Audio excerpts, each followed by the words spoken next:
What's good, everybody? Welcome back to another video. This is episode 10 in the Build a Brand series, at least season 1. This is my first time doing a Build a Brand series. I'm enjoying it. So far, the audience seems to be enjoying it. So maybe I'll just keep rocking with this. I'm thinking I might do additional seasons where I build different styles of brand. I have a few ideas off the top of my head, like a ski wear brand. I think that would be super fun, doing some kind of athletic wear or sportswear style brand. I also have refined this system a lot over the last few videos, and I'm planning on using a really streamlined version of everything I've been showing you for my own brand, Pathos of Things. And if you don't know, my name is Chris Drago. I am the owner, fashion designer, creative director, marketer. I do pretty much everything. I wear all the hats for this brand, Pathos of Things.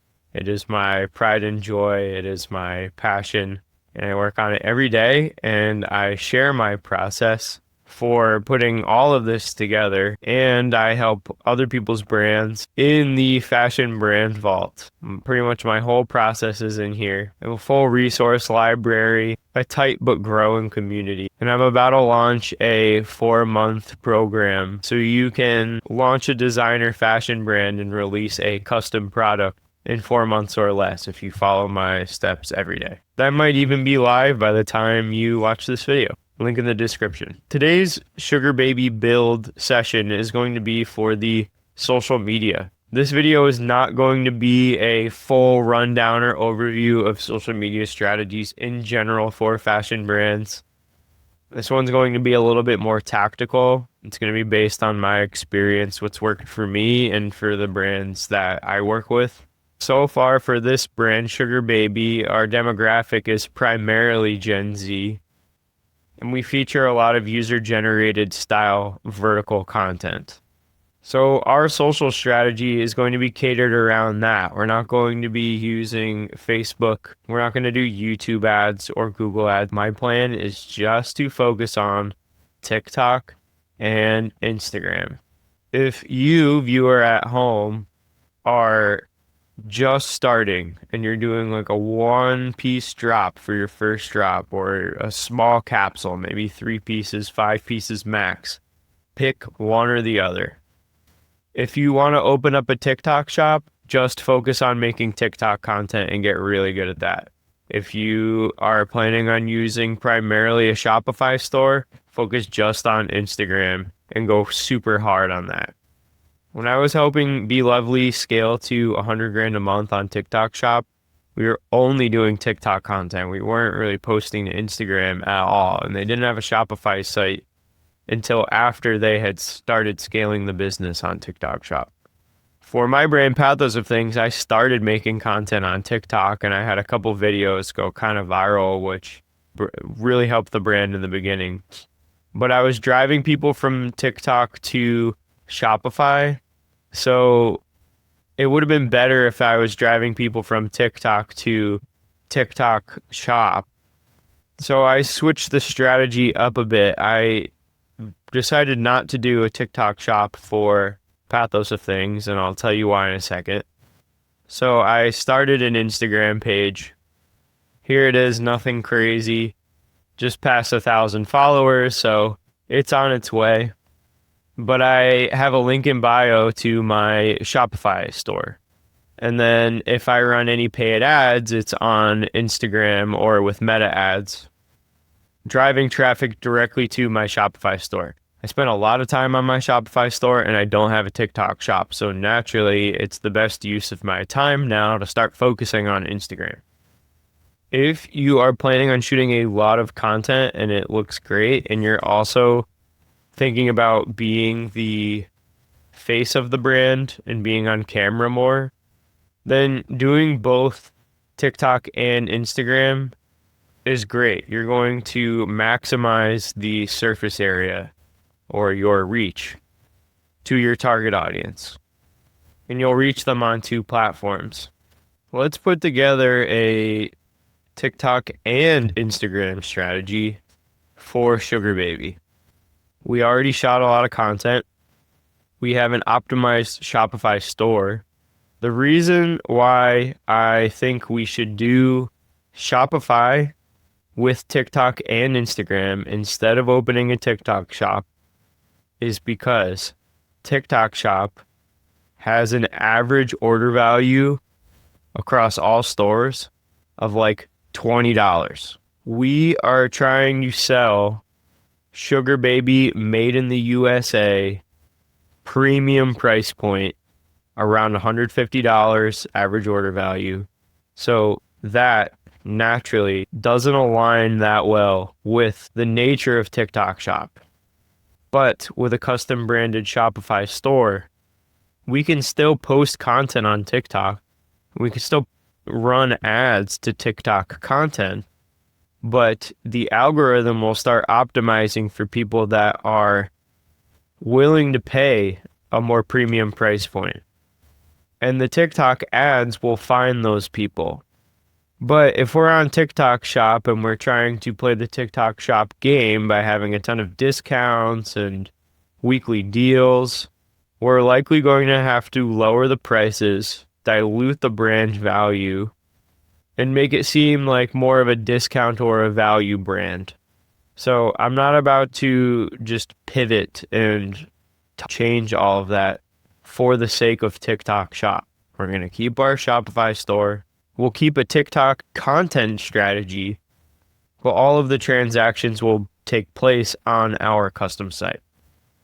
There's one big thing to know when you're walking into creating a TikTok strategy, and that is follower count doesn't matter, dude.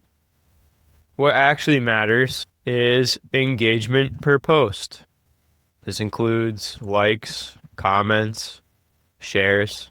View count actually matters, but not for vanity metrics.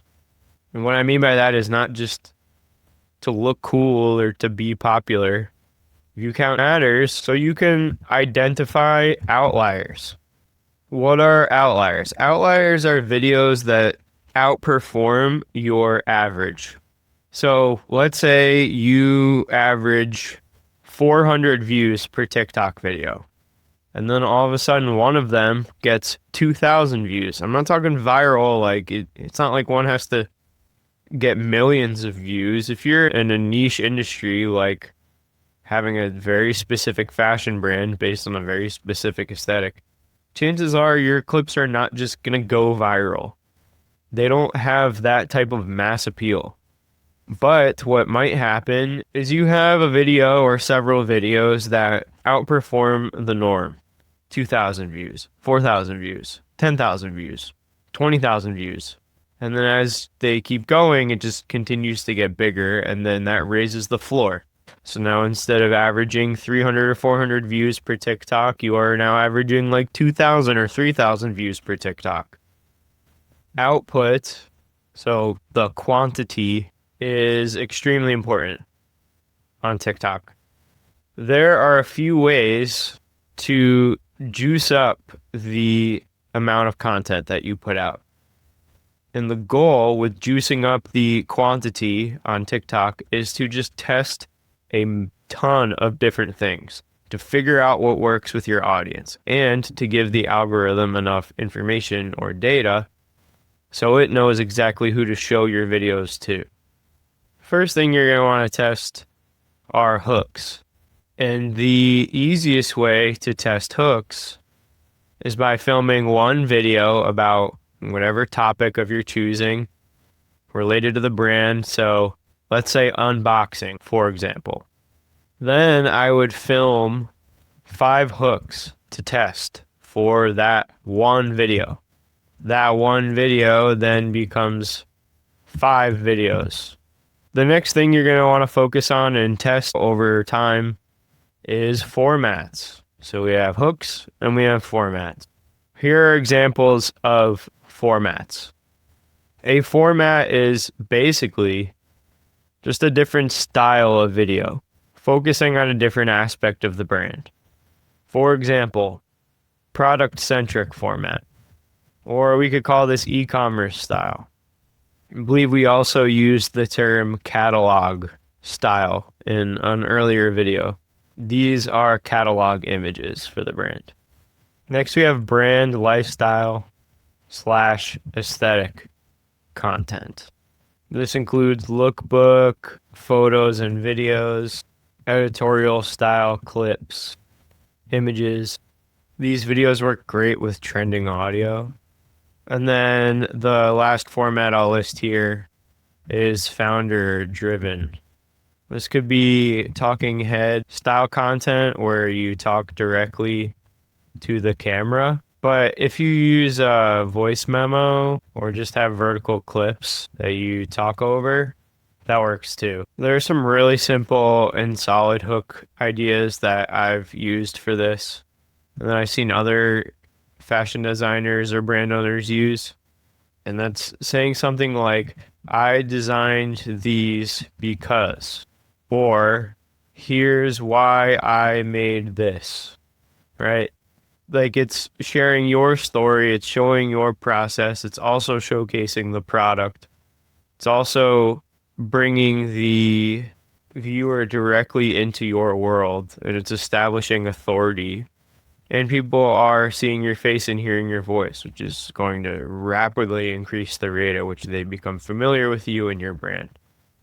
Well, there actually is one more format that I wanted to cover, that I will cover, and that's UGC style, or user-generated content. Works for hiring influencers, but I've also seen it work really well for in-house content creation. This is where you have candid videos, regular customer speaking to the camera, showcasing the product, and that's it. These tend to sell very well on TikTok. Be Lovely seeds affiliates on TikTok, just sends them a bunch of free product and has them create candid iPhone style UGC or user generated content. Because that style works so well on TikTok, they hired an in-house content creator, my friend Cece. She exclusively makes candid iPhone style UGC style videos that get posted directly to the brand's page. So the main content strategy for Be Lovely is posting 3 times a day, and each video is in this user-generated content style. If we go to the Be Lovely shoe page, TikTok page, we could see a lot of their videos are now above the million mark, several above the 2 million mark. And these are all just shot on iPhone at home, very minimal lighting setup. I don't know if she even used any lighting. I think this is all just natural lighting in front of a window. This video has 10,000 saves and 72,000 likes. Here's another one. This is outside. Just she had a little picnic by herself, wearing the shoes, everything shot on iPhone, all natural lighting.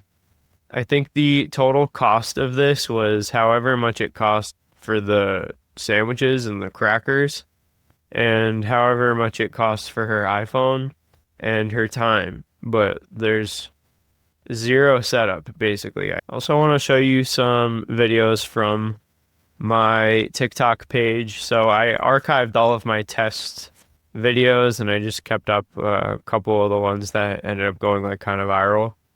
But this one in particular has 15,000 likes, and it's really simple. It's 8 seconds long, and it just showcases the products in my backyard at my old crib.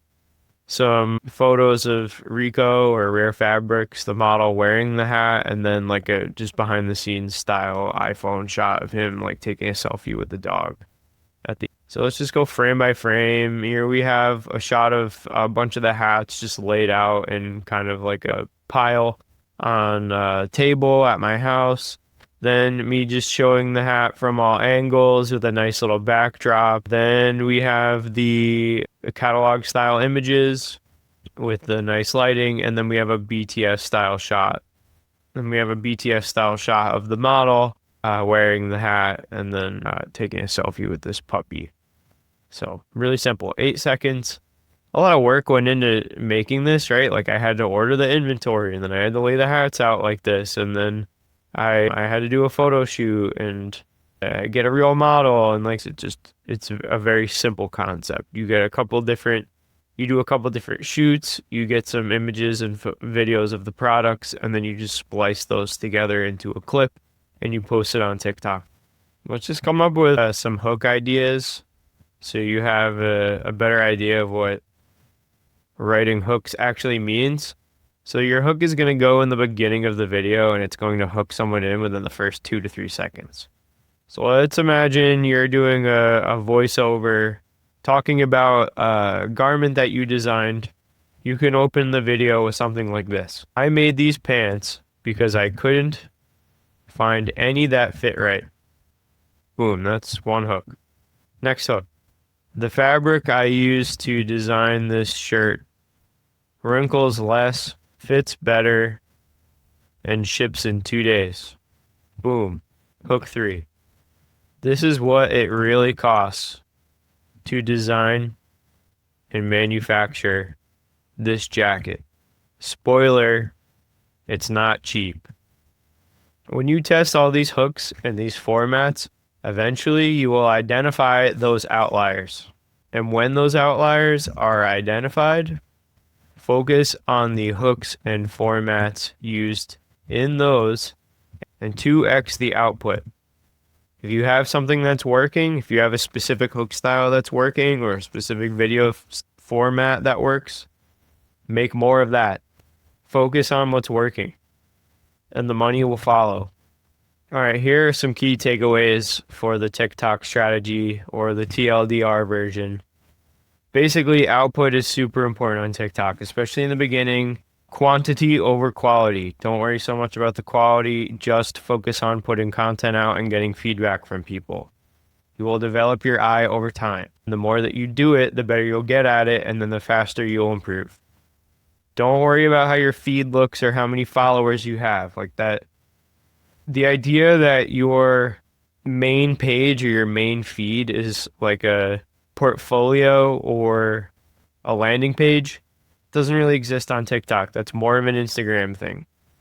People are not coming to your page and then being like, oh, they have this many followers. And they're not coming to your page and being like, oh, I wonder why they posted that same video with 3 different hooks today. They're probably not going to your page at all. But you want to show your video in the For You page to as many people as possible. And then maybe they engage with that video. Maybe they don't go to your main feed page, but they keep scrolling, and then the next time you post, it shows up in their For You page again, and then now they've seen you twice, and they've consumed your content twice. Scrolling, and then maybe a day or two later, you post again, and it shows up in their For You page again, and now you've shown up in this person's For You page 3 times. And then they are really starting to become aware of you. Next key takeaway, showcase the product. You're selling products, right? Like if you're not showcasing the product at all in your video, then don't post it. Showcase the founder if you're confident with that. If you are the founder and you're okay with being on camera or doing a voiceover and being, the face of the brand, that's going to rapidly compress the timeline at which you grow. Because people will connect with you and trust you much faster that way. People buy from people. And discuss the benefits, not just the features. Talk about how good someone's going to feel when they wear that product you're selling. Not just, oh, it's this type of fabric and it was made in this place. Like, those are features, but a benefit is when you wear this shirt, you're going to be comfortable all day, and it doesn't matter if you sweat because we have moisture wicking fabric, whatever, right? Like the moisture wicking fabric is the feature, but the benefit is you won't have to worry about sweating all day. I hope that makes sense. For Instagram, this is the strategy that I like to do. I think that on Instagram, the quality is more important than the quantity. And I think a lot of that has to do with the nature of Instagram, your Instagram page being like your portfolio or your resume. TikTok, not so much. Go wild on TikTok. Have fun. Test all the different hooks, right? On Instagram, the quality is important. So how do you increase the quality? Art-directed content is step 1. High quality product imagery. Beautiful, crisp product shots. No blurry images. Everything sized proportionately. Storytelling is huge on Instagram. And this leads to more of a community. I feel like people following each other on Instagram creates more of a community of closer people that are consuming each other's content much more than on TikTok, where it's way more fleeting. So I post my catalog on the grid. Here I have the most recent drop set up here. I have a drop before that set up here with different models, different lighting, and then I have a drop before that set up here. Years ago at this point when I did this drop with the anime style. But then when I switch over to the Reels tab, I have a bunch of different formats here that are not on the main grid. I basically have a catalog set up on the main grid. From left to right, I have the product images as the first carousel. At the end, we have a little video clip. Then after that, the e-commerce style or catalog style images on model. And then after that, we have some art directed editorial style images on model, and then a little behind the scenes clip. And I follow that format for each of these rows. And then I have some lifestyle videos in the Reels tab, some art directed editorial style Reels with the catalog and editorial style images laid over the video. Some more BTS content that I use as teaser content, a nice little voiceover. So this is like founder style content, but it's also incorporating behind the scenes clips. And then it's also incorporating catalog and editorial style images overlaid and edited into the video. So that's kind of nice. Over on my personal page, there are a couple videos that have been doing well recently that are starting to pick up steam. This is just a talking head style video where my head is with the microphone and the bottom third, and then the upper 2/3 have some kind of video overlay, and then captions in the middle. This worked really well as a test. So now what I think I'm going to do is continue making this style of content and upload a ton of these types of videos, but then upload them all as trial reels. Which leads me to my next point about the Instagram strategy, and that is using trial reels. Right now, I think this is the highest leverage strategy available. Super underutilized by people, myself included. I'm just now getting hip to it, and I have some videos that are cooking in the trial reels. So I'll make videos about that in the future, reporting my findings and my results. But the way trial reels works on Instagram right now is you post a video and then it doesn't show up on your feed. It only gets shown to new people in the algorithm. So the best way to take advantage of this right now is by following a similar strategy to what we discussed for TikTok. And that's film one style of video, for example, unboxing. Film 5 hooks to test. This turns one video into 5 videos. So you have one main unboxing video, and then you just film 5 hooks, like unbox this package with me. Could be hook 1. Or you could tell a story about the brand, like how the samples process went, if there are any nightmare situations that happen, or you needed to put a fire out. You can tell that story over the unboxing video. You could do like a voiceover over the unboxing video. So you make 5 hooks for that same style of video, and you upload all variations of that one video. This gives all 5 hooks a shot in the algorithm. If all videos flop, that's fine, because they don't get posted to your feed or your followers. The few people that did see the post will probably forget about it, so whatever. And it doesn't hurt your reputation or your integrity with your current followers. However, one or multiple of those trial reels might really start cooking and getting thousands of views. Then that's when you post them to your feed. And then boom, all of a sudden you have a new post. It's going out to your followers, but it already has thousands of views. This is my friend Mawuli. He's been using trial reels for the last 2 or 3 months and is now up to 26,000 followers. He started putting out a series called The Ugly Duckling Arc, and this has 71,000 likes. All of his reels now get tens of thousands of views because he'll post them as trial reels now, and he'll test different hooks, he'll test different editing styles, and he'll let them all run for weeks at a time. And then when they do well, you start really growing followers. So I think a few months ago, before he started posting trial reels, he was at about 1,200 followers, and now he's at 25.9 thousand, almost 26,000. He makes fashion style content, clothing content, art content, music content. So even though he's not necessarily selling clothes, this strategy can be applied to various creative industries and can definitely be applied to brands.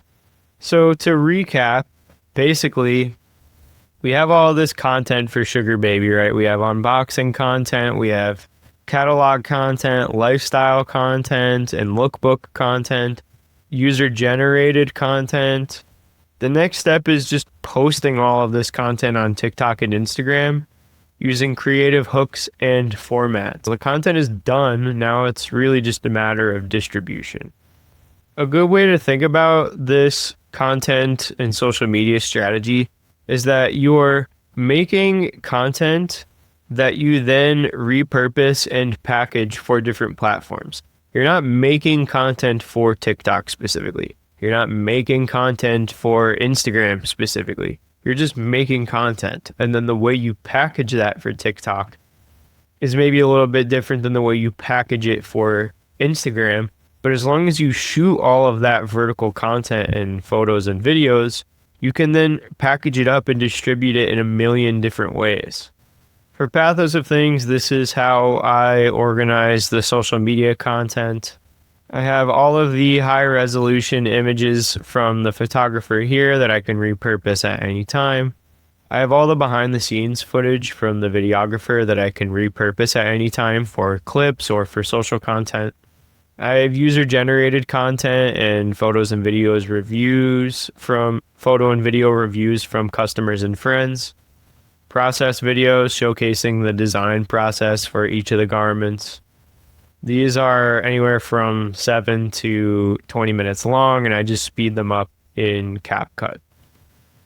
Here are my square product images for the website, and these can be repurposed and used for social media.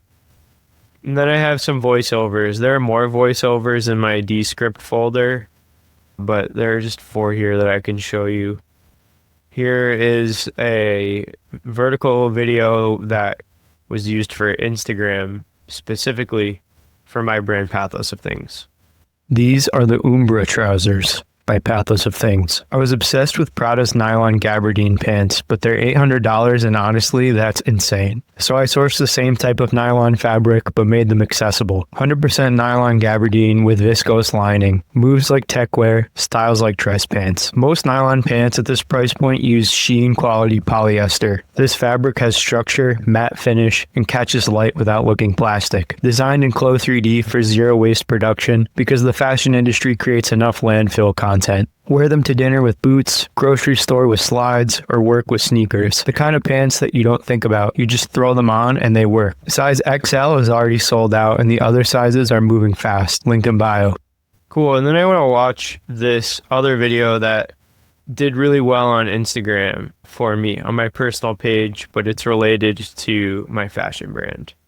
About a year ago, I had a realization that designing future collections for my brand using mock-up packs and Adobe Illustrator was just no longer going to cut it. If I wanted to take my brand to the next level, to really enter the arena for premium and luxury brands, the designs needed to improve. If you are a clothing brand owner or a clothing brand designer, or if you ever made merch, you are probably familiar with various mock-up packs. Everybody and their mom seems to have a mock-up pack that you can buy or download these days. I did that for a while. That's how I made the t-shirts for my brand. That was amazing for establishing the foundation of running a clothing brand, but I knew I had to get better at designing.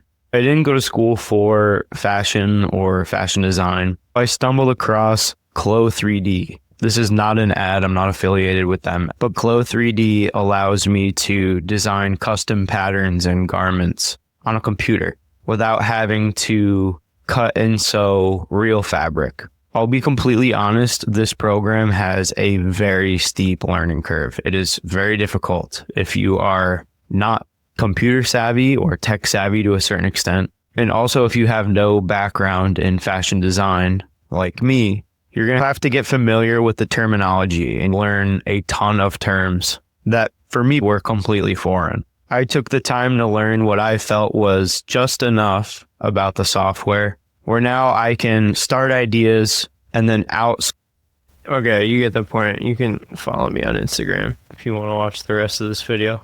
But yeah, so that's just a voiceover with some of the content I shot in the background. And that's pretty much it.